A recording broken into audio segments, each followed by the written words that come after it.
저는 오늘 구리시에 위치한 수택고등학교에 나와 있습니다. 이 민주주의가 실현되는 공간, 바로 학교도 예외일 순 없겠죠. 그래서 오늘은 올바른 민주시민으로 성장할 수 있도록 이 학교가 도와주는 학교의 역할에 대해서 이야기 나눠보고요. 또 학생들의 목소리도 직접 들어봤습니다.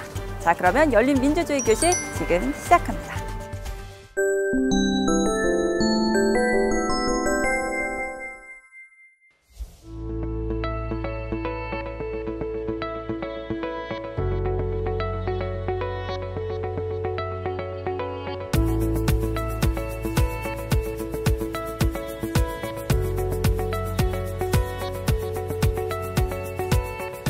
네, 오늘 함께해 주실 분들 소개해 드리도록 하겠습니다. 먼저 수택고등학교 승지훈 선생님 나와주셨습니다. 안녕하세요. 안녕하세요. 네.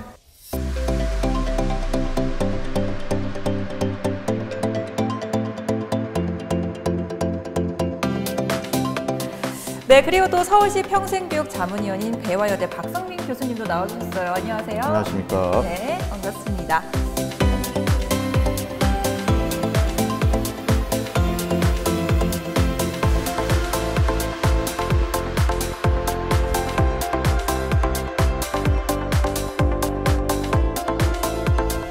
오늘 저희 프로그램에 정말 딱 맞는 곳에 저희가 나와 있잖아요. 지금 수택고등학교에 나와 있는데 또 악상 오니까 학생들 보니까 요즘 학생들은 어디에 관심이 많나 좀 궁금해요. 어떠신가요, 선생님? 뭐 저희 때하고 좀 비슷한 경우들도 네. 많이 있는데 뭐 저희 때도 사실 뭐 게임도 굉장히 좋아했고요. 또 연예인에 대해서 관심도 굉장히 많았었잖아요. 근데 이제 요즘은 이제 아이들이 사실 유튜브에 대한 관심들이 굉장히 좀 많아서 뭐 집에 가서 혼자 시간을 보낼 때 유튜브 영상들 좀 많이 보면서 게임도 많이 하고요. 네. 그리고 이제 저희 학교 애들 특히 이제 고3 같은 경우에는 이제 입시가 다가오니까 아무래도 자기 학과라든가 뭐 대학 결정하는데 굉장히 좀 고민들이 많아서 그 부분에 대한 관심이 점점 많아지고 있는 것 같습니다. 뭐 제 학창 시절 때랑 거의 관심사가 비슷한 것 같은데 네. 새삼 또 세월이 느껴지는 게 유튜브. 네, 그렇죠. 저희 때는 유튜브가 없었거든요. 네, 그런 또 대학생들은 또 좀 다를 것 같아요. 네. 관심사가 어떤가요? 일단 유튜브는 그냥 봤고요. 네. 유튜브는 그냥 봤고. 받아야죠. 이제 대학생이니까 뭐 책으로 제가 말씀을 드리자면 제가 이제 90년대 학번인데 저희 때는 이제 좀 보여주기 위한 두꺼운 책을 좀 많이 사상가들의 책을 열심히 읽진 않았습니다. 어쨌든 보긴 했거든요. 그렇죠. 한 손에 꼭 끼고 있었어요. 그렇죠. 예, 보여주기 식으로 그랬었는데 요즘 친구들은 일단은 유튜브 바꾸서 웹툰, 웹툰에 대해서 굉장히 관심이 많은 것 같고 그 다음에 이 자기의 어떤 재미 플러스 자기의 어떤 실용적인 필요. 그래서 대학생들은 제1의 관심도 제2의 관심도 제3의 관심도 취업인 것 같아요. 네, 그렇게 맞춰져 있는 것 같습니다. 뭐 아무래도 좀 시대가 변하고 하니까 관심사도 달라질 수밖에 없는 것 같은데 정치나 뭐 민주주의 이런 쪽 관심사들도 많이 변했을 것 같아요. 교수님 어떠신가요? 일단 최근에 그 코로나19 사태로 인해서 올해 가장 대학생들의 그 핵심적인 정치 이슈를 꼽는다면 저는 코로나19 사태로 인한 등록금 반환 그렇죠. 그리고 방금 전에 말씀드렸던 취업인 것 같아요. 그래서 저희 때랑은 확실히 달라진 게 저희는 90년대 학번이다 보니까 87항쟁 이후에 3활이라고 있었습니다. 3활. 네, 3활. 예, 농촌 봉사활동, 그 다음에 환경 봉사활동, 그리고 이제 저기 노동 봉사활동이라는 이 3활이 있고 저희는 이제 전반적인 사회 민주화에 대해서 관심이 있었다면 요즘 친구들은 제가 말씀드린 대로 코로나19 사태나 최근에 인국공 사태처럼 본인들의 개인적인 관심사가 민주적인 절차에 따라서 사회적 합의를 이끌어갈 수 있는 그래서 저희 때는 거시적인 민주화에 관심이 있었다면 최근의 친구들은 미시적인 민주화에 관심이 많은 것 같습니다. 조금 더 본인에게 집중되어 그렇죠. 있는 관심사가 있는 것 같고 선생님은 또 어떻게 보고 계세요? 저희 뭐 고등학생들 같은 경우에는 사실 작년에 저희가 공직선거법이 개정됐잖아요. 네. 그래서 만 18세에도 투표에 참여할 수 있게 돼서 사실 이제 올해 4.15 총선에서 자기 생일이 이제 된 학생들은 이제 선거에 참여할 수 있게 되거든요. 그래서 뭐 수업 시간에 한번 물어보면 선거에 참여했다고 또 자랑하는 친구들도 있더라고요. 그래서 선거에 참여했을 때 느낌이 어떠냐라고 이렇게 물어보면 투표장에 들어갔을 때는 조금 긴장되기도 했었는데 막상 이렇게 투표를 하고 나서 보니까 굉장히 뿌듯하더라. 뿌듯한 이유가 뭐냐고 물어보니까 자기 어떤 그런 정치적인 그런 의견을 이렇게 제도권 정치에 반영할 수 있게 돼서 굉장히 기분이 좋았다. 이런 얘기들 많이 하더라고요. 네. 네, 이렇게 뭐 두 분의 이야기 한번 들어봤는데 실제로 학생들은 민주주의를 어떻게 또 생각하고 있는지를 들어보는 시간이 중요할 것 같아요. 저희가 그래서 영상으로 담아봤거든요. 영상 먼저 만나보고 다시 오시죠.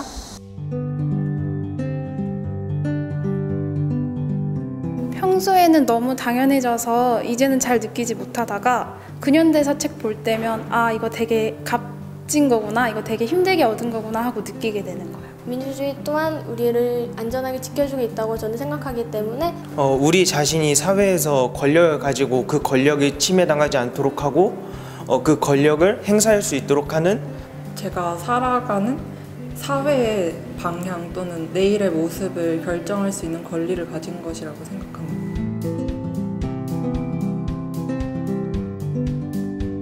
그 민주주의의 단점이란 무엇이고 그것을 어떻게 해결할 수 있는지 가장 궁금해하는 것 같습니다. 민주주의 지수가 몇 위에 해당하는지 궁금합니다. 애들이랑 같이 의견을 모을 때가 많아요. 그런데 대부분 다수의 의견대로 따라하기일 수 있는데 그럴 때마다 소수의 친구들이 저에게 불만을 해소하거나 그런 경우가 많았는데 그거를 어떻게 해결을 해야 될지 저는 그게 제일 궁금했어요.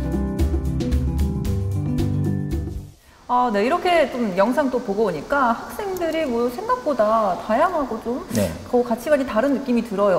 어떻게 보셨어요? 아이들이 민주주의에 대해서 참 자기만의 그런 정의를 잘 내리고 있다는 그런 생각들이 들고요. 또 민주주의의 어떤 이념이라든가 의미를 자기 실생활에 잘 적용을 해서 생각하고 있다는 걸 알게 됩니다. 그래서 사실 민주주의라는 게 우리가 여행용 가방이라는 말을 좀 쓰거든요. 네, 어떤 그래서 의미죠? 이 여행용 가방이라는 게 저희가 이제 여행을 갈 때 여행 가방에 싸는 짐이 그 사람이 어떤 짐을 싸느냐에 따라 또 달라지잖아요. 그렇죠. 그 민주주의라는 것도 또 주장하는 사람에 따라서 좀 의미가 좀 굉장히 달라질 수 있는 그런 내용이 되기 때문에 그래서 학생들의 생각을 좀 들어보니까 그 생각 속에 민주주의의 의미가 다 담겨 있는 것 같다는 생각이 드네요. 네. 근데 사실 이런 추상적인 민주주의라는 개념을 아이들이 좀 받아들이기 위해서는 학교라는 공간에서 직접 좀 실천해 보면 좋을 것 같다는 생각이 들거든요. 그래서 학교 민주주의가 나오는 건데 이게 또 개념이 생소하신 분들이 많아요. 좀 설명을 해주시죠, 교수님. 일단 설명은 아까 학생들이 충분히 한 것 같아서 제가 보완적인 설명을 드리자면 결과적으로 이 학교 공동체, 그러니까 결과적으로 학생, 학부모, 그다음에 교직원들이 서로 공동의 의견을 갖다가 경청을 하고 그다음에 그거에 대해서 서로 참여해서 이 공동체의 어떤 문화나 이 행동, 생활 양식을 결정하는 거를 학생들도 아마 얘기했던 것 같아요. 그래서 저는 이런 학교 공동체의 공동적인 어떤 경청과 참여가 이 민주주의의 기반이 된다고 생각을 하고요. 사실 이 학교 민주주의가 중요한 게요.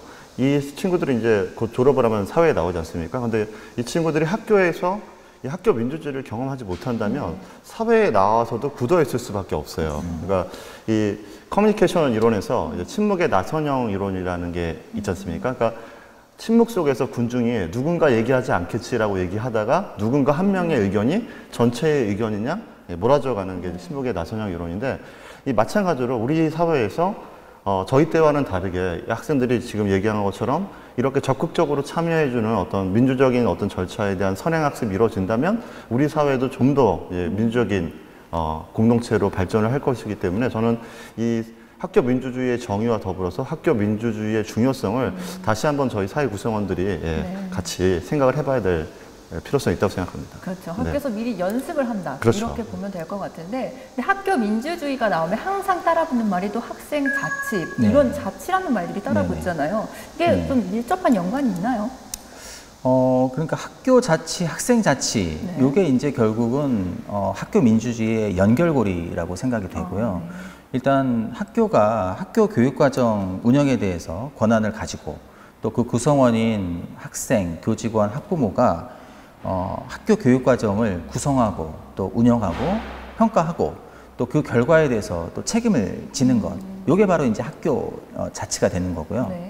학생 자치는 학생들도 그렇게 되면 학교 자체가 잘 되게 되면 구성원인 학생들도 더 자기 문제를 스스로 선택할 수 있는 그런 환경이 넓어지게 되는 거거든요. 그렇게 되면 또 자연스럽게 학교 교육에 대한 신뢰라든가 믿음이 굉장히 커지게 될 것이고 그러면 학교 민주주의도 더 성숙해질 수 있는 그런 환경이 될 거라고 생각이 됩니다. 그래서 서로 다 연관되어 있기 때문에 다 하나하나씩 잘 되게 되면 결국은 학교 민주주의가 더 발전해 나갈 수 있는 그런 방법이 되겠죠. 네, 네. 하나라도 놓쳐서는 안 되는 그런 네. 중요한 요소인 것 같은데 정리를 해보면 학생들이 권한을 가지고 참여를 하다 보면 책임감을 느끼게 되고 그럼 자연스럽게 민주주의가 형성될 수 있다. 이렇게 네. 좀 보면 될 것 같아요. 굉장히 복잡한 과정이잖아요. 어떻게 보면. 근데 우리가 이 과정을 거쳐서 해야 하는 이유, 뭘 얻을 수 있을지 그게 또 궁금합니다, 교수님. 어떤 걸 좀 목표로 둬야 될까요?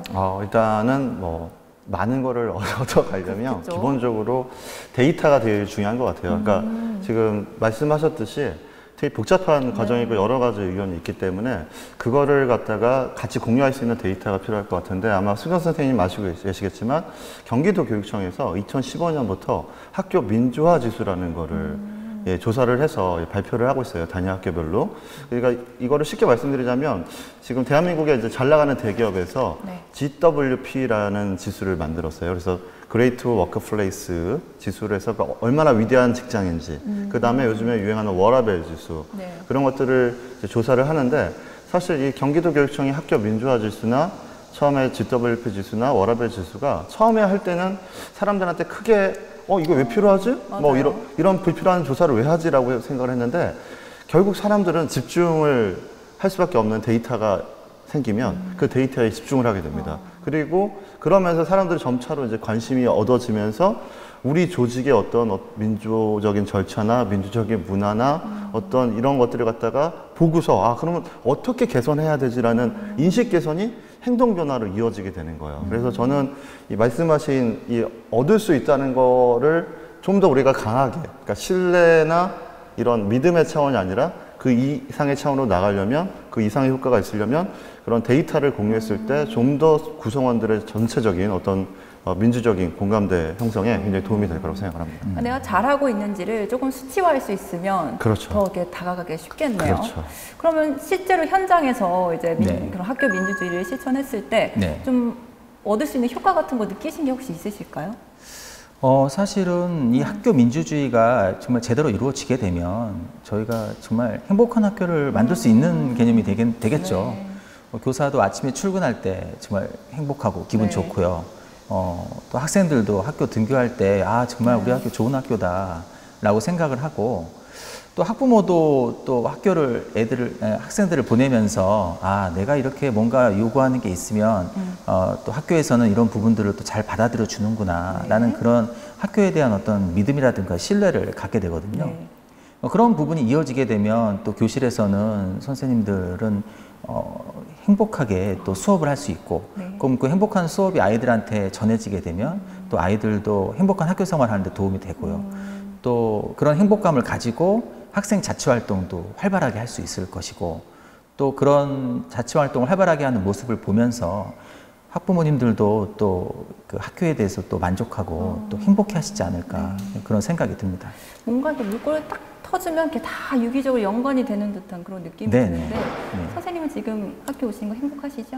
네, 이 수택고등학교 와서 굉장히 또 관리자분들도 이렇게 잘 해주시고 그러셔가지고 굉장히 행복하게 잘 지내고 있고요. 학생들도 너무 또 수업에 열의도 많고 또 착해요, 기본적으로. 그래서 참 행복한 학교 생활을 하고 있습니다. 그러니까 이 행복한 학교를 만드는 지름길이다. 이 말이 좀 기억에 남는데 그러면 우리가 이제 학교 민주주의를 좀 잘하고 있는지 확인을 해야 될 것 같아요. 아까 말씀드린 그런 수치들로 저희가 좀 잘 확인이 될까요?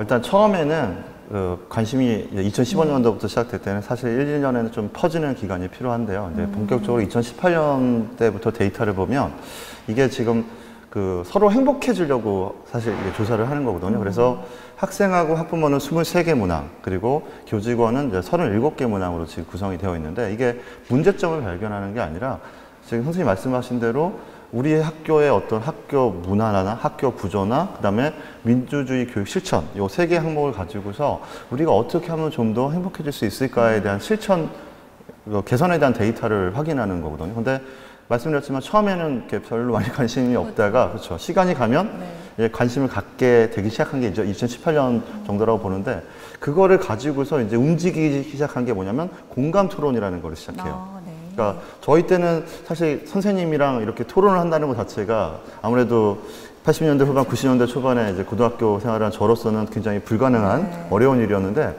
지금은 오히려 이 문항을 가지고 이 학내나 아니면 학교 간 이 공감 토론을 하다 보니까 생각지도 못했던 의견들을 갖다가 받아서 이 행복해질 민주적인 학교 운영이라든지 학생들이나 교직원의 행복을 위해서 또 학부모님들의 행복을 위해서 생각지도 못한 포인트들이 나온다고 그런 얘기들이 너무 많습니다. 네. 그래서 아주 중요한 민주화 데이터인 것 같습니다. 맞아요. 이게 뭐 수치화하는 것도 중요하지만 그걸 토론하는 게 정말 공론화시키는 게 중요한 것 같은데 이렇게 들어보니까 이 학교 곳곳에서 많은 노력을 한다는 게 좀 느껴집니다.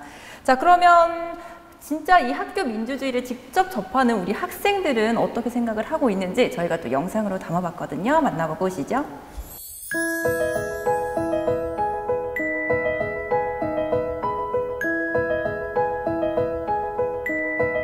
민주주의는 학교의 여러 가지 문제들을 학교의 구성원들이 다 같이 논의하고 결정하는 것을 학교 민주주의라고 생각합니다. 학교가 강제하지 않고요. 선생님과 그리고 학부모님들 그리고 학생들이 스스로 이제 합의를 통해서 학교를 운영하는 거라고 생각합니다. 학교의 구성원인 우리가 우리의 목소리를 낼 수 있고 그 목소리가 받아들여지는 거예요. 그 학교에서 민주주의를 실천하고 배움으로써 나중에 사회에 나가서도 그 민주주의를 사회 속에서 실천할 수 있게 하는 과정이라고 생각합니다. 학교 민주주의는 소수의 친구들이 다수의 의견을 눈치를 보지 않고도 자신 있게 의견을 말할 수 있는 것이 저는 학교 민주주의라고 생각합니다.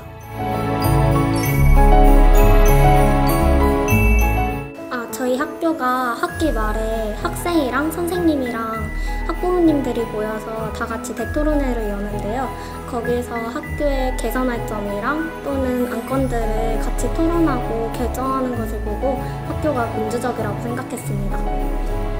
저희 학교의 1층에 보시면은 그 청원함이라고 있어요. 그게 그 학교에서 학생들이 바라는 것을 적어가지고 써서 익명으로 내는 거거든요.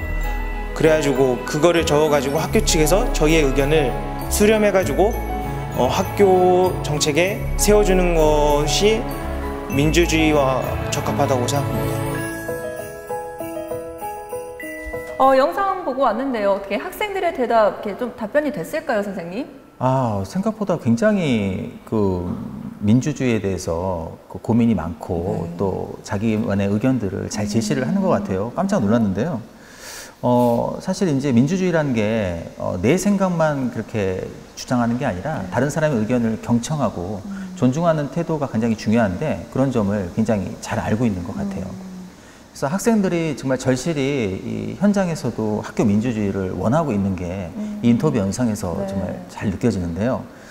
사실 이런 학교 민주주의가 좀 제대로 학교 현장에 정착되기 위해서는 사실 이전부터 있었던 좀 학교 운영에 있어 갖고 관료적인 그런 요소들을 좀 개선하는 게 좀 필요할 것 같긴 합니다만 사실 저희가 뭐 학교 생활을 하면서 학교 교육과정 운영의 중요한 결정들은 학교장이 결정하는 경우들이 많고 관리자분들이 결정을 하시는데 의견을 이제 반영하는 그런 창구를 마련을 하시는 경우도 있고요. 근데 이제 의견을 반영을 해서 그 의견들이 나왔는데 그걸 이제 실제로 사실 반영하지 않는 경우가 많습니다. 그 의견을 다 들어서 이제 그 의견이 어느 한쪽으로 공론화가 됐으면 그 부분을 반영을 해서 학교 운영에 이렇게 참고해 주셔야 되는데 자기의 원래 의견이 있고 원래 의견이 있는데 다른 의견을 한번 들어보고 그 의견이 이제 뭐 다른 의견이 나왔다 하더라도 자기 의견을 관철하는 그런 형태의 어떤 운영을 하게 되면 구성원들이 나중에 이제 내가 의견을 내봤자 어차피 반영이 안 될 거 아니냐라고 생각을 하게 돼서 아무래도 이전보다 참여가 좀 더 소극적이 되는 이런 문제가 있거든요. 그래서 인터뷰에 나온 것처럼 저희 학생들이 바라는 그런 성숙한 학교 민주주의가 되기 위해선 이런 좀 관료제적인 그런 부분들이 좀 개선되면 좋을 것 같습니다. 네, 교수님은 우리 학생들 목소리 어떻게 들어보셨어요? 저는 오늘 사실 여러 가지 생각을 하면서 이 방송에 나왔는데 너무 배움의 장이 되는 것 같아요. 같아요, 제가 몰랐던 민주주의에 대한 생각들을 오늘 많이 배워가는 것 같고요. 이제 한 가지 제가 보완적으로 말씀을 드리자면, 이제 사실 많은 분들이 관심은 많이 없습니다만, 우리나라 교육의 축이 이제 학교 교육 말고 이제 평생 교육이라는 게 있어요. 그래서 학교 교육 이외에 이제 평생 동안 하는 게 평생 교육인데, 저 학생들을 조금만 더 이제 평생 교육 쪽에서 이끌어 준다면 실제 지금 선생님이 말씀하신 어떤 참여, 이거에 대한 어떤 굉장히 큰 원동력이 될 것 같아요. 그러니까 이 원래 평생 교육이라는 게 일제 강점기 때 시문의 상록수라는 거 아시죠? 네. 예, 그게 이제 농촌 이제 대학생들 활동으로 시작된 건데, 그 기초 문해 교육에서 시작이 됐어요. 원래는. 그러다가 이제 독립 후에 이제 학력 보완 교육, 그다음에 문화 예술 교육, 그다음에 인문 교양 교육, 그다음에 직업 능력 개발 교육으로 오다가 마지막에 방점을 찍은 게 시민 참여 교육이에요. 그러니까 사실 이제 이 친구들도 시민으로 성장을 하고, 그다음 미리 학교 민주화를 통해서 그 성숙한 시민을 지금 길러야 되기 때문에, 지금 저희 때랑은 다르게 이제 학교에서 지금도 보게 되면 뭐 교육학이나 직업교육이나 심리학 같은 학교 교과 외의 과목들을 많이 배우고 있기 때문에, 이런 민주교육도 사실 저는 교과 외적인 과목으로 편성이 돼서 저 친구들의 생각을 좀 더 실천할 수 있고 좀 더 성숙시켜줄 수 있는 그런 교과목으로 편성이 된다면, 저 친구들이 이미 사회에 나오기 전에 저는 저보다 더 성숙된 시민이 되지 않을까, 그렇게 생각이 됩니다. 근데 저도 학교 다닐 때 그런 교육이 참 있었으면 좋겠다라고 생각했던 적이 사회생활 하면서 좀 있었던 것 같기는 해요. 지금 두 분이 제도와 교육에 대해서 이제 좀 아쉬운 점들 말씀해 주셨는데, 그럼 저희가 제도 이야기 먼저 한번 해볼게요. 자, 그럼 우리가 학교 민주주의를 좀 실현하기 위해서 지금 좀 제도적으로 구축이 되어 있는 게 있는지가 좀 궁금합니다, 교수님.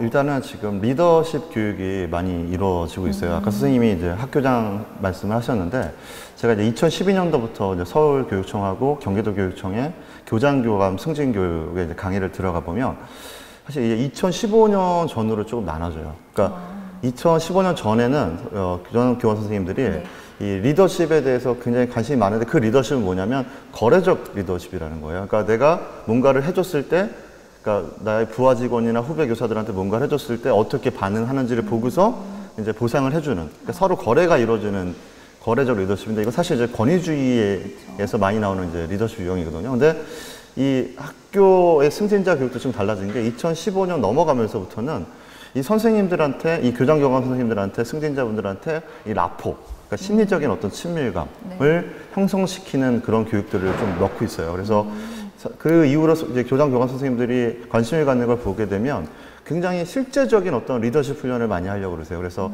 회의 소집하는 것도 관리자 본인들이 안 하고 일반 평교사도 할 수 있게끔 하고, 그 다음에 뭐 생활 협약 같은 경우에도 먼저 제안을 할 수 있게끔, 그런 어떤 이슈들이 굉장히 많이 나오고 있어서, 사실 이제 교육청에서도 이제 관리자에 대한 이 교육, 특히 이 학교 구조에 있어서는 이 관리자와 일반 평교사 사이에 이런 리더십 훈련이 굉장히 많이 필요하기 때문에 그런 변화가 좀 이루어지고 있어서 굉장히 긍정적으로 바라보고 있습니다. 네, 우리 교수님이 이제 교직원 쪽에 대한 제도적인 말씀을 해주셨고, 실제로 학교 현장에 계시니까 이 학교 학생들이 좀 제도적으로 누릴 수 있는 부분이 있었나요? 그러니까 저희 학교에서는 이제 매년 저희 교육 공동체 구성원인 뭐 학생들, 또 교직원, 또 학부모들이 강당에 모여갖고 이제 학교 현안에 대해서 이렇게 다 토론하는 교육 공동체 대토론회를 하거든요.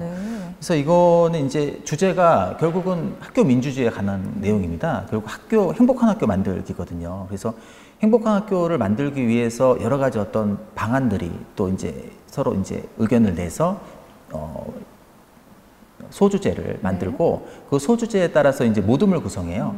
그래서 모둠별로 이제 그 안건에 대해서 찬성과 반대의 의견을 내고, 그리고 그 의견을 이제 서로 이제 종합을 해서 이제 결론을 만들어가는 과정, 그리고 상대방의 의견을 듣고서 또 그 의견에 대해서 또 이제 서로 받아들이는 과정들, 이런 걸 통해서 서로의 입장을 폭넓게 이해하는 그런 기회를 갖는 거죠. 그리고 그 결과를 학교 교육과정 운영에 실제로 반영을 합니다.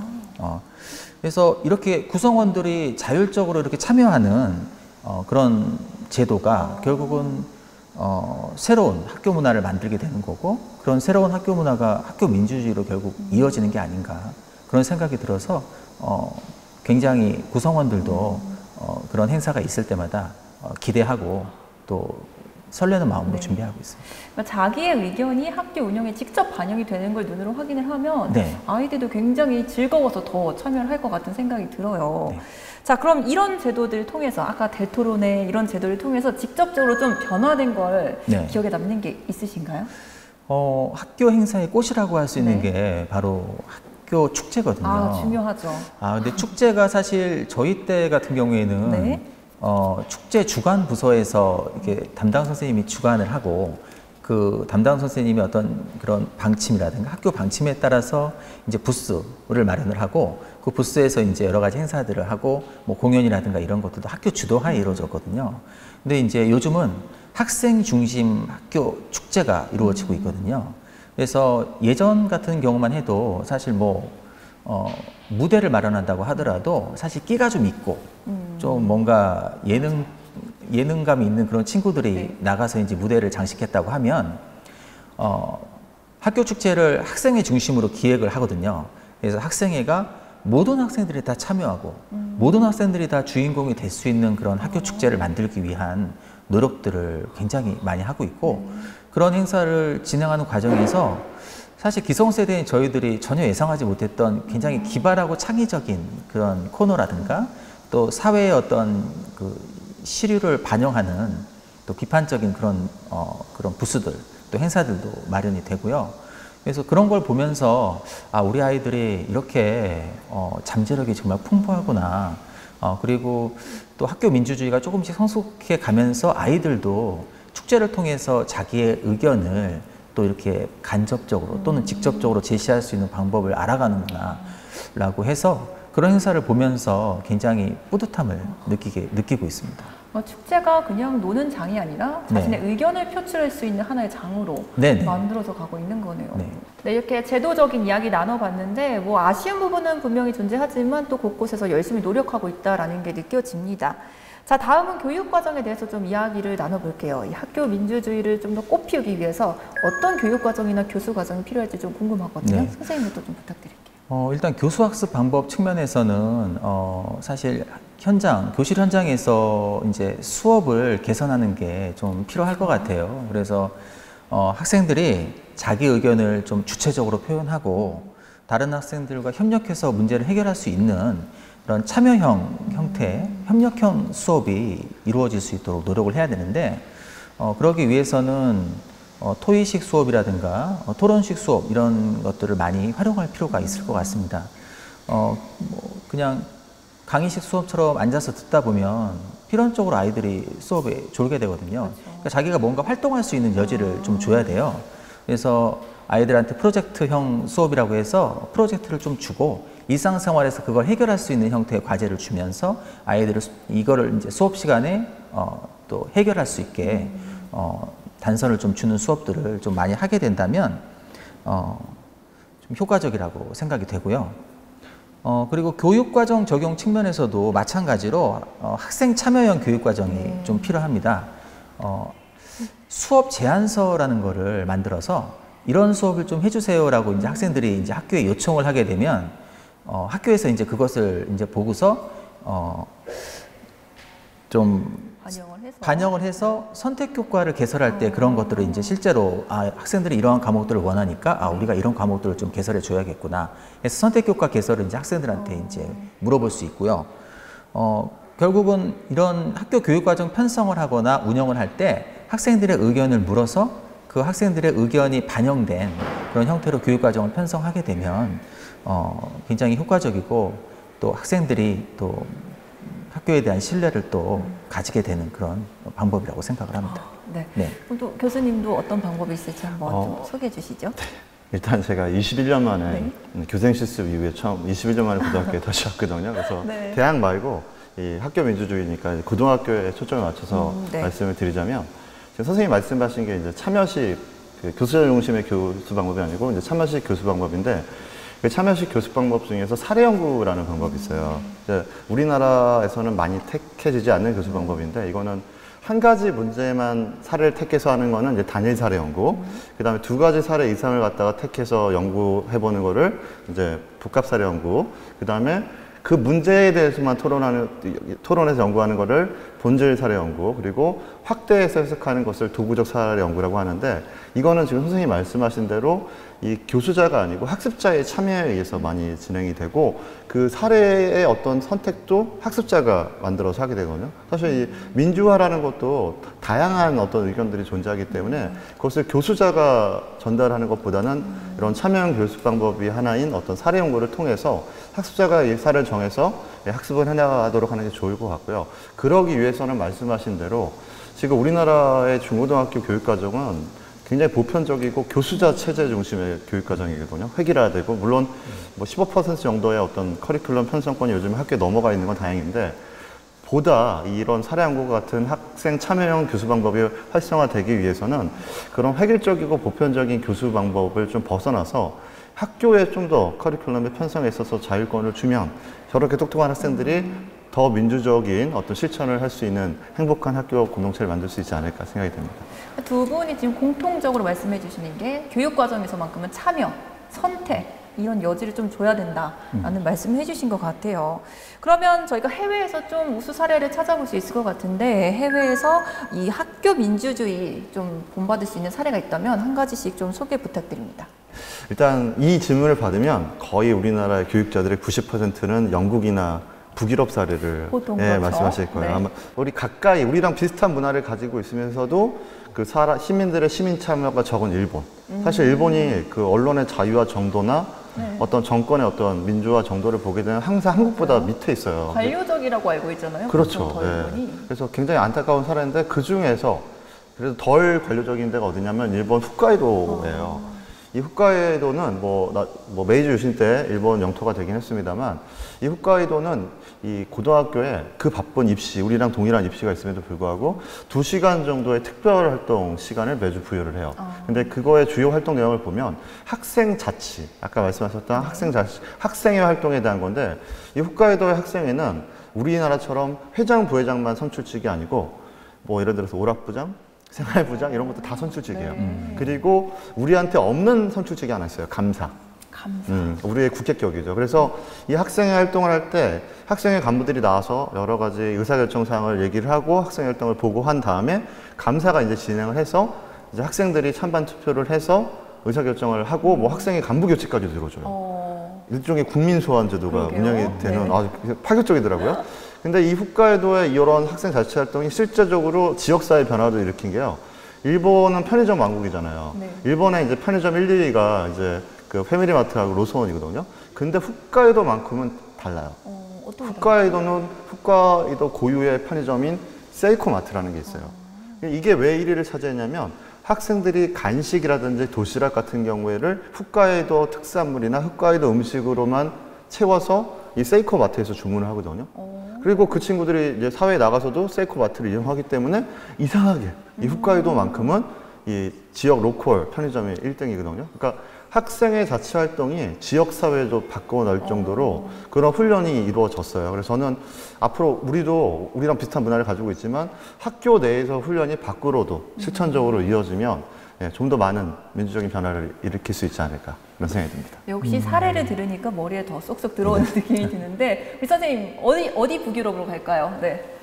저는 이제 핀란드 사례를 한번 조사해봤는데, 핀란드 같은 경우에는 이제 저희는 작년에 이제 공직선거법 개정돼서 만 18세 선거권이 확보가 됐잖아요. 근데 핀란드는 72년부터 18세로 나눠졌습니다. 굉장히 빠른 시기부터였네요. 그러니까 벌써 뭐 굉장히 오래된 거죠. 근데 그래서 핀란드는 종합학교하고 고등학교 과정에서 일반사회 교과목에서 선거, 정당, 의회에 대한 구체적인 정보들을 다 제공을 하거든요. 그래서 뭐 좌파라든가 우파라든가, 또는 뭐 핀란드의 의회, 뭐 정당 로고, 뭐 주요 가치, 정당의 주요 인사, 이런 것들을 다 정리해가지고 학생들한테 전달을 하는 거죠. 그리고 학생들이 정당의 홈페이지를 검색을 해요. 그래갖고 이제 여러 가지를 다 확인하고 자기가 선거에서 지지할 사람, 지지할 정당, 또 지지하지 않을 정당을 선택을 해서 얘기를 하고요. 그 왜 지지하는지, 왜 지지하지 않는지에 대한 의견을 또 발표를 합니다. 그래서 이런 교육을 통해서 결국은 학생들이 18세 선거권의 의미하고 민주주의를 체험할 수 있는 과정들을 제공을 하는 거죠. 그래서 굉장히 구체적이면서 실제적으로 이렇게 교육을 하고 있는데 그걸 교육과정 안에 넣어서 하고 있는 거예요. 그래서 그런 부분들이 굉장히 인상적이고요. 프랑스 같은 경우에도 초등학교부터 이제 평등이라든가 정의, 인권 같은 그런 중요한 가치를 현실적인 사례를 통해서 배우고 있거든요. 그래서 뭐 실업이라든가 노동자들의 시위라든가 파업과 같은 그런 자료들, 이런 사진 자료라든가 신문 기사 이런 것들을 학습 자료로 활용을 해요. 그러니까 이런 학습 자료를 활용을 하게 되면은 학생들이 현실 문제에 굉장히 관심을 많이 가지게 되는 거죠. 초등학교 때부터. 그러면 성인이 된 다음에는 이 배웠던 지식들을 활용을 해서 자기가 실제로 정치에 참여할 때 자기 권리를 행사할 수 있도록 하는 교육으로 이어지는 거죠. 그러니까 저희의 어떤 그런 교육 방식보다 굉장히 실질적인 그런 교육이 이루어지고 있는 것 같습니다. 해외뿐 아니라 국내에서도 학교 민주주의 활성화를 위해 많은 노력을 기울이고 있습니다. 기본적으로 학교 민주주의는 참여와 소통을 통해 완성됩니다. 이를 위해 중앙선거관리위원회 선거연수원에선 학생 그리고 국민이 참여할 수 있는 다양한 교육과 행사를 진행하고 있는데요. 교사와 학부모, 학생들이 어울림의 가치를 실현하며 학교를 이끌어가는 주체가 될 수 있도록 선거연수원은 교사와 학부모, 학생들을 위한 민주주의 이론서와 대상별 맞춤형 콘텐츠를 제공하며 찾아가는 민주시민교육으로 더욱 행복한 학교와 지역사회를 만들어 나갑니다. 학교 선거의 공정한 관리와 매니페스토, 투표 참여의 중요성을 학습하며 올바른 정치의식을 키우는 미래의 유권자들. 민주주의 교실이 운영되는 원리엔 민주주의를 바르게 이해한 구성원의 소양과 지식이 필수적입니다. 학교 민주주의를 통해 올바른 민주주의를 경험하는 학생들. 두 전문가들은 어떻게 생각할까요?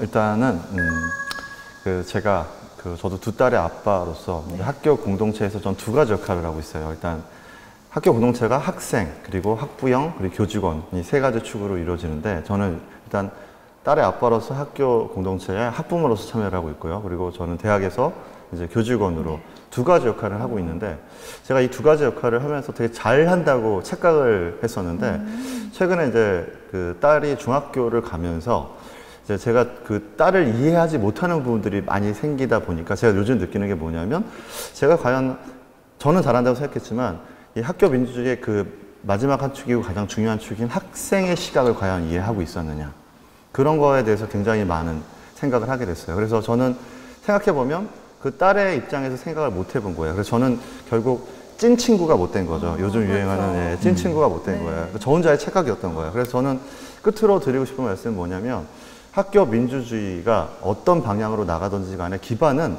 이 세 가지 축인 학생, 학부형, 그리고 선생님들이, 이 교직원들이 서로 잘 듣기를 해야 된다고 생각을 해요. 그래서 저도 요즘에 잘 들어주려고 얘기하지만 저희 딸한테도 아빠 얘기 좀 잘 들어라고 얘기하고 있는데 찐 친구는 아직 안 됐습니다만 그래서 끝으로 제가 말씀드리고 싶은 거는 뭐냐 다양성도 말씀드리고 학교 민주화 질서도 말씀을 계속 드렸는데 그 두 가지를 연결하는 기반은 잘 듣기인 것 같아요.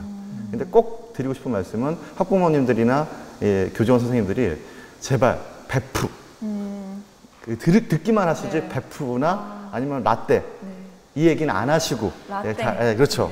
그리고 요즘에 그그 아세요? 그그? 그그는 뭐죠? 더한 거예요. 그땐 그랬지. 그래서 요 세 가지를 안 하시고 잘 듣기를 하시면 민주화가 거기서부터 시작되지 않을까 시발점이라고 생각됩니다. 네, 우리 선생님은 또 한 말씀 부탁드릴게요. 교수님이 이제 교육 공동체 입장에서 얘기를 해주셨는데요. 지금 학교 현장에서 사실 교사하고 또 학교도 이 학교 민주주의의 어떤 정착을 위해서 굉장히 사실 많은 노력들을 하고 있거든요. 그래서 학생과 학부모의 눈높이에 맞는 그런 교육을 하기 위한 노력들을 꾸준히 그리고 부단히 좀 하고 있다는 점을 알아주셨으면 좋겠어요. 제가 이제 올해 담임을 맡고 있는데 학생들이 스스로 참여해서 결정할 수 있는 일에 세세하게 이제 아이들이 참여할 수 있도록 또 노력을 많이 하거든요. 저희 아이들 자리 배치부터 해갖고 청소구역 정한다거나 학급 임원 선출하거나 뭐 동아리 활동 같은 거, 동아리 구성할 때도 마찬가지고요. 소소한 것부터. 예, 소소한 것부터 또 큰 일까지 학생들의 의견을 다 반영을 해서 민주적으로 결정하기 위한 노력들을 또 부단히 많이 하고 있고, 네. 학교 역시 또 학생들이 좀 직접 참여하고 교사와 학생, 학생과 학생 간의 어떤 공감의 장을 만들어 가기 위한 노력들을 부단히 하고 있다는 점을 또 많이 알아주셨으면 좋겠습니다.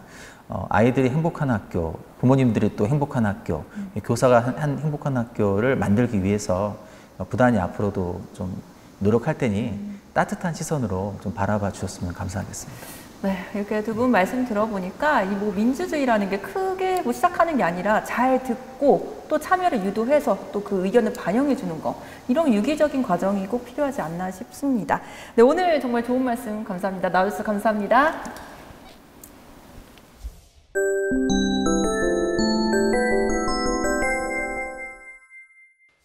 네, 오늘은 학교 민주주의에 대해서 알아보는 시간이었습니다. 이 학교는 꿈과 미래를 통해서 성장해 나가고 있는데요.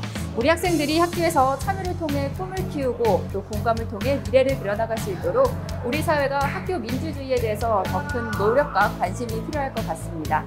네, 열린 민주주의 교실, 저희는 다음 시간에 찾아뵙도록 하겠습니다. 함께해 주신 여러분 고맙습니다.